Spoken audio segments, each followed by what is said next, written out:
Burimari express train Burimari পর্যন্ত চালুর ব্যবস্থা নেওয়া হবে 180 দিনের মধ্যে। লালমনিরহাট বিমানবন্দর চালুর জন্য 180 দিনে আমরা হয়তো চালু করতে পারবো না।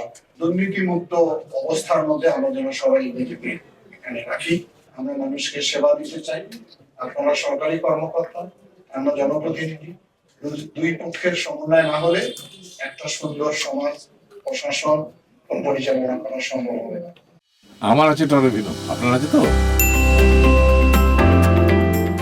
আমরা 180 দিনের একটা প্যাকেজ দিতে চাই। ডায়াবেটিক হাসপাতাল যদিও আমাদের ইতে নাই, যদিও এটার সঙ্গে আমি ট্রাস্টিতে জড়িত আছি, এইটাতে আমরা ডায়ালিসিস চালু করব 180 দিনের মধ্যে।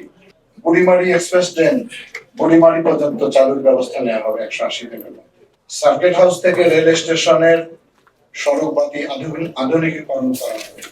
লালমনিরহাট বিমানবন্দর চালুর জন্য 180 দিনে আমরা হয়তো চালু করতে পারবো না, কিন্তু এটা যাবতীয় পদক্ষেপ প্রাথমিক সমীক্ষা এই ব্যবস্থা আমরা গ্রহণ করার চেষ্টা করব। অর্থনৈতিক অঞ্চল, এটা আমি হিসাবের সঙ্গে হয়তো চেম্বারে বসে কথা বলেছি, এটা অগ্রগতি কি আছে, এটা আমাদের একটা টার্গেট থাকবে। মাদকের কথা তো বলছি, এটা 180 দিনের মধ্যে সহনীয় পর্যায়ে আমাদের আনতে হবে। তিস্তা থেকে বুড়িমারি সড়কের উন্নতিকরণের জন্য যাবতীয় কি ধরনের ব্যবস্থা আমরা গ্রহণ করতে চাই। রেলের মিটার গেজ থেকে ডুয়েল গেজের কথা একটাই ছিল। তিস্তা মহাপরিকল্পনা, এটি আমার জীবনের আমাদের সকলের আন্দোলন আকাঙ্ক্ষিত পরিকল্পনা। এটা নিয়ে যদিও কাজ করতেছি আমরা, এটারও অগ্রগতি করার চেষ্টা করা হবে। আমি বলছিলাম যে আমাদের ঐতিহ্যবাহী সিন্ধুর নদী, এটা তো বলছি, এটা একটা ভালো আর্কিটেকচার দিয়ে একটা ডিজাইন ডেভেলপ করে দেন আমাদেরকে। তার সঙ্গে সুকান্তিকে যেটা বলে লালমনিরহাট শহরের যাতায়াতের জন্য একটি ওভারপাস তৈরি করা খুবই জরুরি, শহরের এই প্রান্ত থেকে আর আমার একটা আকাঙ্ক্ষা, এটা রোডসার হাইওয়েজ করতে পারবেন, একটা ফুলেল সড়ক করতে চাই। এটা আছে বোধহয় কোনো অঞ্চলে, আমার জানা আছে চট্টগ্রাম কি রাজশাহীতে আছে, সিটি কর্পোরেশন না। এটা আমার কারণ রাস্তা দুই ধারে নিতে হবে, মাঝখানে ডিভাইডারে।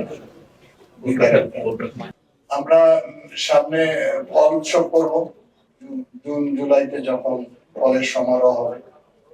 আরো আপনাদের যদি এ ধরনের কোনো ধারণা থাকে আপনারা আমাকে দেন, আমরা অন্তর্ভুক্ত করে এটি একটি প্যাকেজ করে আমরা এটা জনগণের সামনে তুলে ধরতে চাই।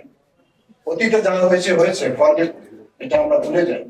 নতুন বাংলাদেশের আকাঙ্ক্ষা নিয়ে আমরা যেন সবাই এগিয়ে যাই।